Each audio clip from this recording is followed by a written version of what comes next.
Hey YouTube, Ed here with Jack of All Trades, and welcome back to another video. So today I'm going to step out of my comfort zone just a little bit. This is something I generally don't like to see in a video, but I think it bears discussing. And it's a bit of a cliche, and it's kind of been done already, but I think it's worth doing again. The top 5 reasons why I own an AR-15, or you could modify that into the top 5 reasons why you should own an AR-15. Let's go ahead and let's get this video started, and let's talk about why I think you should at least consider owning an AR-15.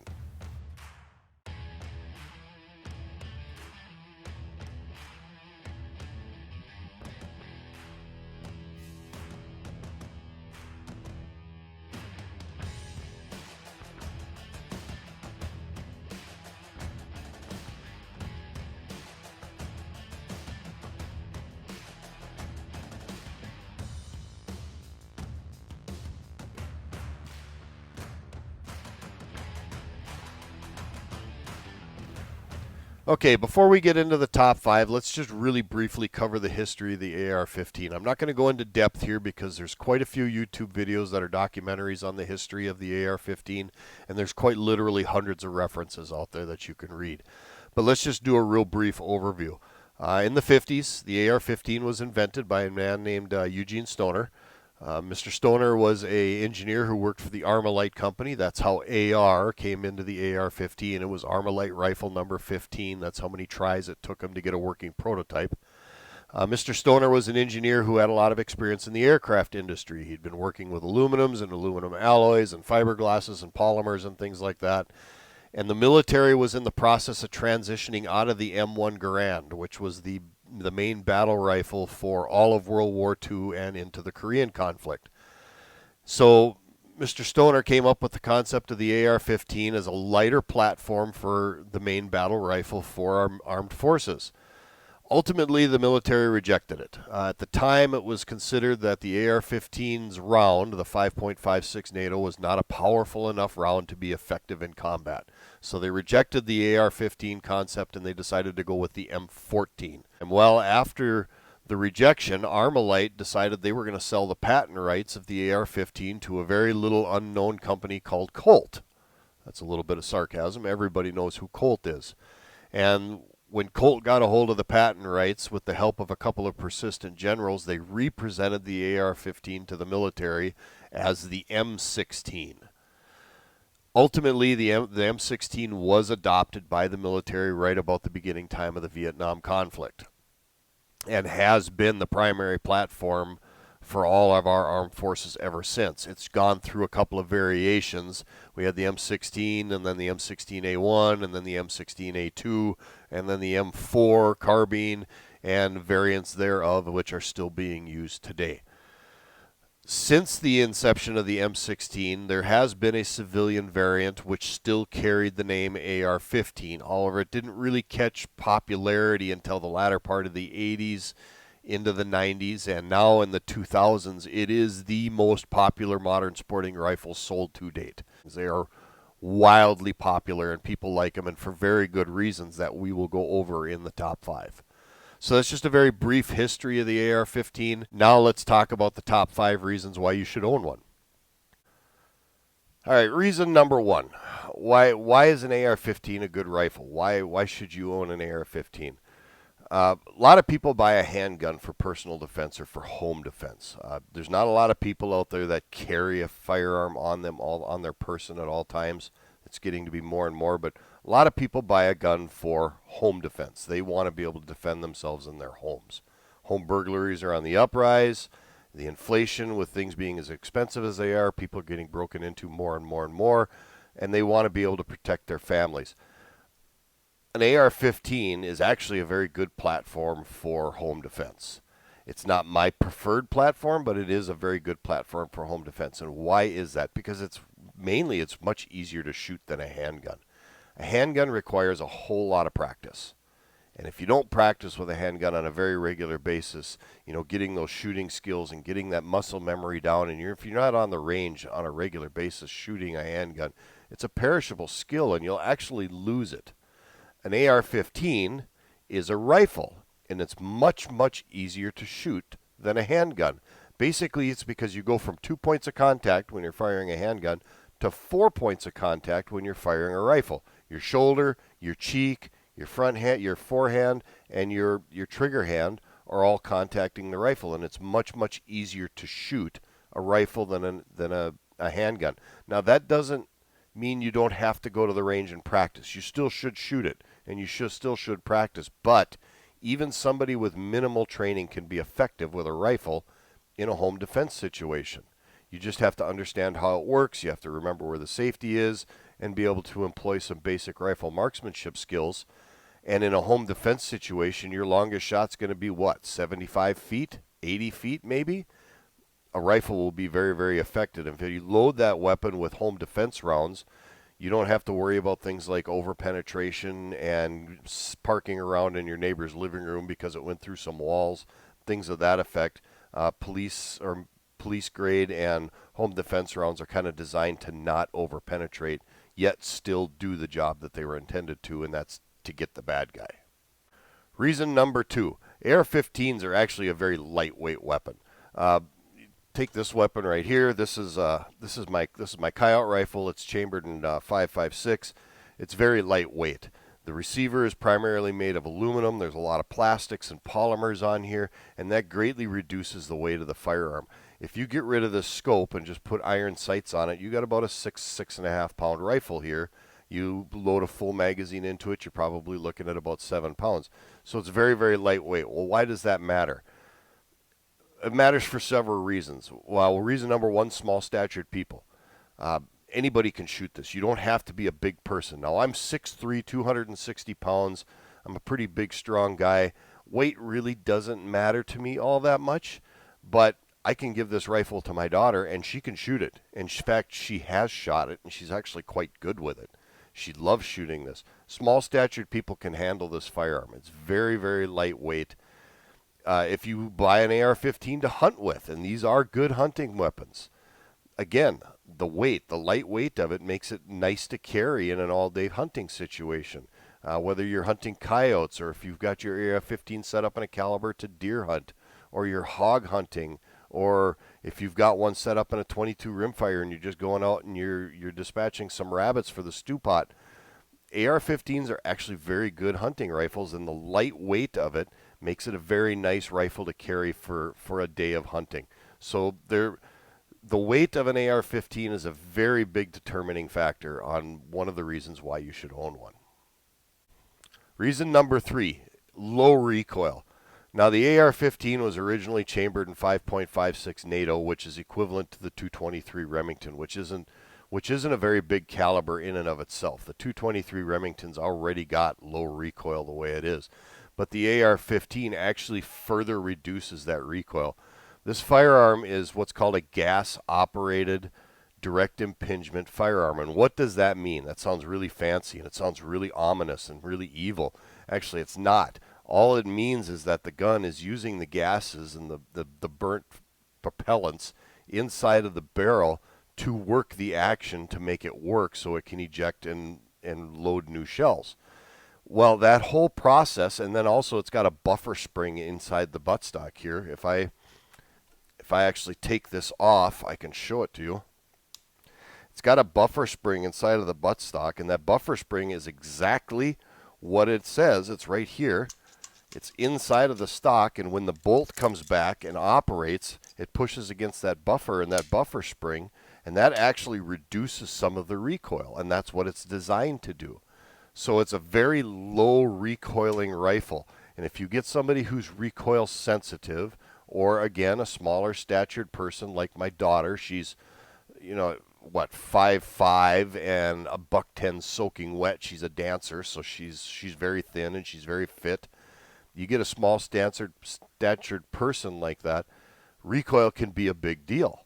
So the AR-15 actually is a very low recoil rifle, and it's very pleasant for somebody who's a smaller statured person to shoot. And low recoil also equates to generally better accuracy. You're not scared of it. You're not worried about it thumping you in the shoulder like a pissed off mule. It's just gonna it's going to be a joy to shoot, and it's going to be pleasant to shoot because you don't have that high recoil situation. And it doesn't really matter what caliber you put it in. The 5.56, the 300 Blackout, 6.5 Grendel, and even if you get up into the AR-10 platforms and you get into the 6.5 Creedmoors, the 243 Winchesters or the 308s, and even all the way up into like 30-06 and 300 SAUM, which those are actual calibers you can get in the AR platform. They actually are lower in recoil than any of the bolt guns out there because of the buffer system and the way that the gun is designed. It bleeds off a lot of energy from the gas system, and the buffer system resorbs a lot of that energy. So the AR-15 platform is generally inherently low recoil in and of itself, really regardless of the caliber. Reason number 4. Versatility. The AR-15 is a highly, highly versatile firearm. You can use it for pretty much anything you'd ever want to use a firearm. Quite obviously, you can use it for home defense, and a lot of people do buy them for home defense, and they are a very good home defense firearm. Like I said, it's not my preferred choice, but for a lot of people, it is their preferred choice, and it is extremely effective at doing just that, home defense. Hunting. AR-15s are actually excellent hunting platforms. Even though MSNBC and CNN and CBS and ABC and all of those major media outlets out there and all of the people, or a lot of the people on the left side of the aisle who are trying to get these things banned, will say they are not good for hunting. In fact, they even find experts to tell you that they're not good for hunting because of many varied reasons. That's 100% completely false. I hunt with an AR-15. I hunt deer, I hunt coyotes, I hunt varmints with it. This rifle right here is actually my daughter's AR-15, and she hunts deer with that. That is her preferred deer rifle because it's accurate, it's low recoil, it's got, in the 300 Blackout, it's got enough power to actually kill deer and do it effectively. It's very lightweight, and you can get it in pretty much any caliber you want to hunt pretty much any game animal in North America that you want, even up to something as big as elk or even moose if you want, because like I said, you can get the AR-15 in calibers like 30-06, and those are more than enough effective for moose and elk-sized game, all the way down to coyotes and rabbits in a 22 caliber or a 223 caliber. It's accurate, it's lightweight, it's low recoil. All of the things we mentioned before actually make the AR-15 an excellent gun as a hunting platform. Along with the versatility is, I like to call AR-15s, they're kind of a Lego gun. They're like big boy Legos. You can really customize these things to your liking. You can see here that all of these ARs have got scopes on them. This AR right here has a fixed stock, whereas this AR right here has an adjustable stock on it. Now that adjustable stock, contrary to popular belief, does not make this gun more dangerous than any other gun, even though back in the 90s the Brady bill banned collapsible stocks or folding stocks for whatever reason. Because the gun does this, does not make it more dangerous. It makes it more versatile, but it doesn't make it more dangerous. So in this instance right here, this again is my coyote rifle. When I'm shooting the gun, I've got the stock at full extension. When my daughter's behind the rifle and she's using it, she actually pushes the stock forward a little more because she's just a little person and she needs a shorter stock to better fit her. So the versatility of these things is amazing. You can set them up with flashlights. You can set them up with scopes. You can set them up with iron sights, laser sights, adjustable stocks, longer forearms, shorter forearms, longer barrels, shorter barrels, and in a whole myriad of calibers. In the AR-15 platform, there's over 50 different calibers that you can get for it. If you get it into the AR-10 platform, which is just the bigger version of the AR-15 for the larger calibers, there's over 30 different calibers you can get in the AR-10 platform. So the versatility of the AR-15 is really unmatched. There's no other gun out there that can match its versatility. And fun, say you don't have a whole lot of money, but you want 2 or 3 different caliber rifles to do 2 or 3 different things. You want 1 in 22 rimfire so you can go plinking pop cans and hunting rabbits and squirrels. You want 1 in 5.56 or something like that for home defense, and then you want to use it for deer hunting and maybe put a 300 Blackout or a 6.5 Grendel, but you can't afford 3 guns. You can actually, all 3 of those calibers, you can actually take one lower receiver, which is this part right here, holds the trigger group and the buffer tube and the stock. You can take this lower receiver and fit it with 3 different upper receivers and effectively save yourself a little bit of money by not having to buy another lower until you can make enough money or get enough money together to buy extra lowers. So you could have 3 upper receivers and 3 different calibers to do 3 different things and pin them to the same lower receiver, and you effectively have three different guns, and you've saved yourself about $150 per gun by not having to buy a lower receiver for each upper. So the versatility of these things is just insane. And like I said, it's like big kid Legos. You can set them up to do them any way you want. You can get really crazy with them if you want. You can get them in colors. You can do pretty much anything you like with them. None of which makes them any more dangerous or lethal. It just makes them more suited to the purpose for which you bought it. Along into that versatility is the fact that you can get parts for these things anywhere.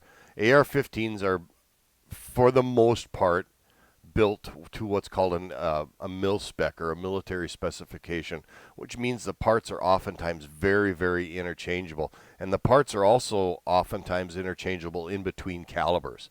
Now, like I said, in the AR-15, you can get over 50 calibers in the AR-15 platform, and a lot of the parts from one caliber to the next are interchangeable. Even some of the magazines, like good example, 300 Blackout and 5.56 NATO use the same magazine.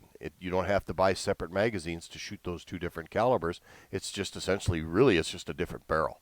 Everything else on the gun is the same.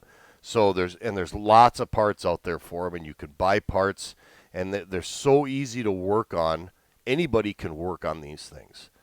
There's YouTube University, as I like to call it. There's literally hundreds of videos out there on how to change out triggers or how to build a lower or how to build an upper or how to do pretty much anything you want to your AR with just a quick search and a click of a mouse. So with the parts availability and the knowledge that's out there to work on these things, anybody can really work on these, and you need just a bare minimum of tools to get it done.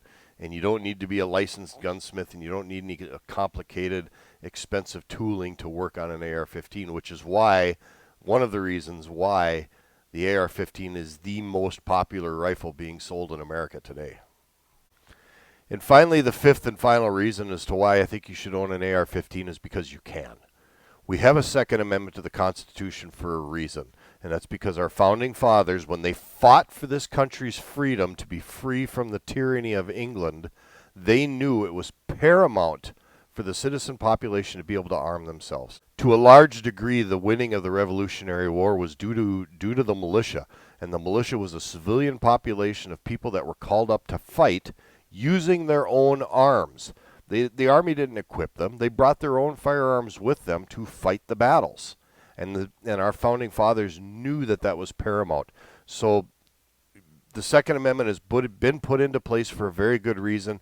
And if we let our government and if we let those people out there who think that it's not important continue to whittle away at our rights to own firearms, we're going to be in a lot of trouble, people.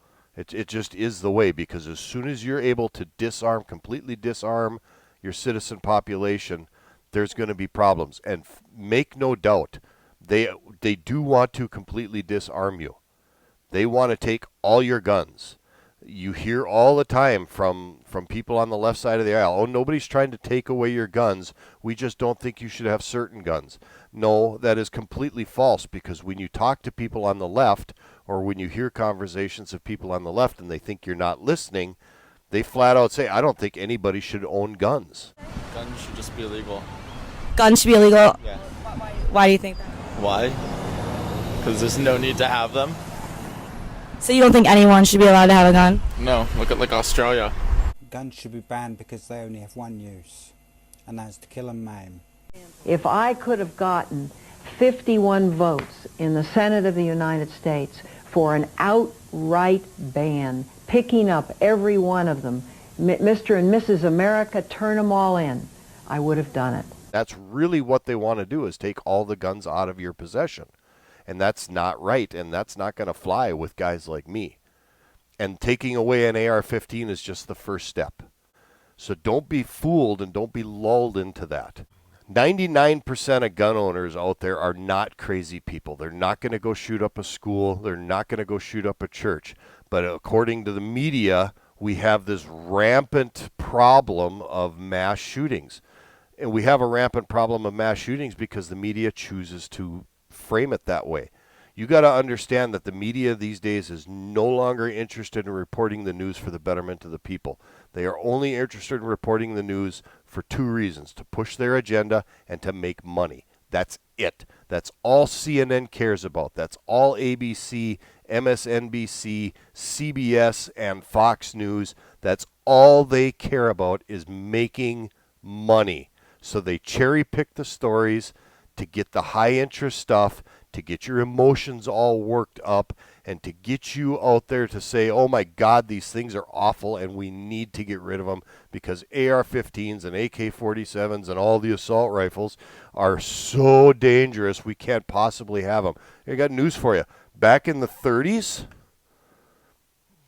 this was a military grade weapon. Bolt action. In fact, this is fun. This rifle right here was actually the rifle that was issued to soldiers in World War I.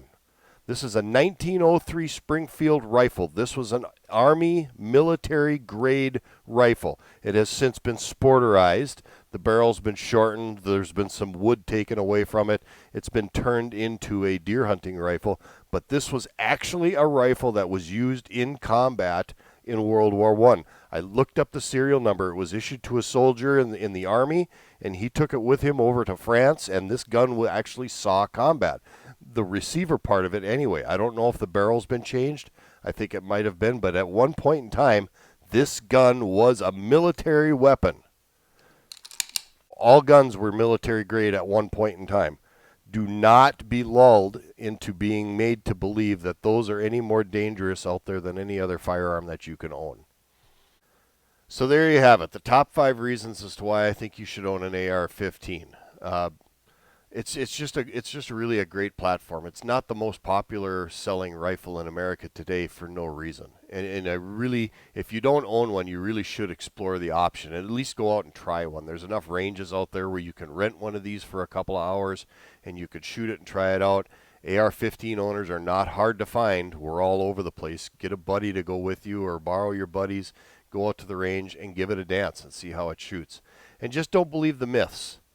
Just don't believe the myths that for somehow or another the AR-15 shooting this little bitty cartridge is such a dangerous, evil thing. I got news for you. This is my Benelli 12-gauge pump-action shotgun. This gun is far more dangerous than that AR-15 is at close quarters than you will ever find. You load that up with 3-inch Magnum double-aught buck inside of a house or in close quarter combat, this thing will practically cut a man in half. It is that powerful. There is so much power wrapped up into this package, it's unbelievable. And as compared to the AR-15, this thing is just insanely powerful. But it's got a lot of recoil. It's not a whole lot of fun to shoot. And it really makes a lot of noise. And a lot of people don't like shooting shotguns. Yet this is the shotgun that they're not talking about banning, because for some reason that is more dangerous than this. This is the same shotgun guys use to goose hunt and duck hunt. This is the same type of shotgun that guys use to hunt upland game such as pheasants and grouse and things of that effect. And this is also the same shotgun that a lot of people use for home defense, because it is an excellent home defense platform. So don't get wrapped up in this concept that AR-15s are so dangerous. This is far more dangerous, especially in close quarter combat, than the AR-15 ever will be. Ever will be. If the mass shooters at Columbine and Colorado and in Florida had half a brain, they would have realized that a shotgun would have done a whole lot more damage than an AR-15 ever would have. There would have been a whole lot more casualties had those shooters used a shotgun. But because they used an AR-15, because that's what they know, because the media glamorizes it, that's what they decided to use, and that's what gets all the press. The other thing I would implore you is, if you're not a gun person and you're watching this video, and I know you're out there and I know you are watching this video, and you've never fired a firearm, you need to do that. I personally refuse to have a discussion with somebody who is anti-gun or anti-AR-15 who's never fired one, because you're uneducated. You have no concept of what you're talking about. You don't understand how the weapon works. You don't understand anything about it other than what you see on MSNBC, CNN, ABC, CBS, and Fox News. And yes, I put Fox News in there too. I don't watch that media outlet either. I think they're a bunch of hacks that are just out there to get into your wallet with ratings. Don't believe the media, because the media cherry picks their stories to be dramatic and to get your emotions worked up. Do your own research. I guarantee you, if you're an anti-gun person out there, you know somebody that owns one of these things. I promise you that. Be sincere. Ask them to take you to the range and try it out. I've done it. I took my sister-in-law to the range, and she had never fired a gun in her entire life. We started her off on .22 rifle. She was eventually firing pistols and .22 9mm, and by the end of the day, she was shooting an AR-15. And the exact words were, "This is a lot of fun." And she had a blast doing it, if I may be allowed that small pun. And me and my daughter took her out, and we had an absolute riot that morning. So at any rate, go out and try it. Then at least you can say, yes, I have fired one. I still don't like it. Maybe it'll give you just a little bit of a better understanding of what it's all about. With that, let's wrap this thing up. Let's tow this thing home and put it in the garage and put it up for the night. Now, if you like this kind of content and you're liking these kind of videos, I'll do more of them. I've just kind of avoided it because it's kind of a hot button topic. But let me know in the comments if you like these kind of conversations and discussions, and I'll do more videos like this. In turn, if you're liking my content and you're liking my channel, please hit that like and subscribe button down below. Make sure you ring that notification bell so you get notified of upcoming videos. And a little tip for you, like 15% of the viewers who watch my videos actually become subscribers. So that means there's 85% of you out there who are not actually subscribing, which is fine. I like the views and I like the comments, but please hit that subscribe button. Give me that thumbs up. Meet me in the comments. Ask me questions. I'm more than happy to answer questions, and I do as much as I possibly can. All I ask is that you keep the comments respectful. So at any rate, with that, let's go ahead and wrap this thing up. This is Ed with Jack of All Trades. Thank you for stopping by. Thank you to all my longtime subscribers, and I will see you on the next video.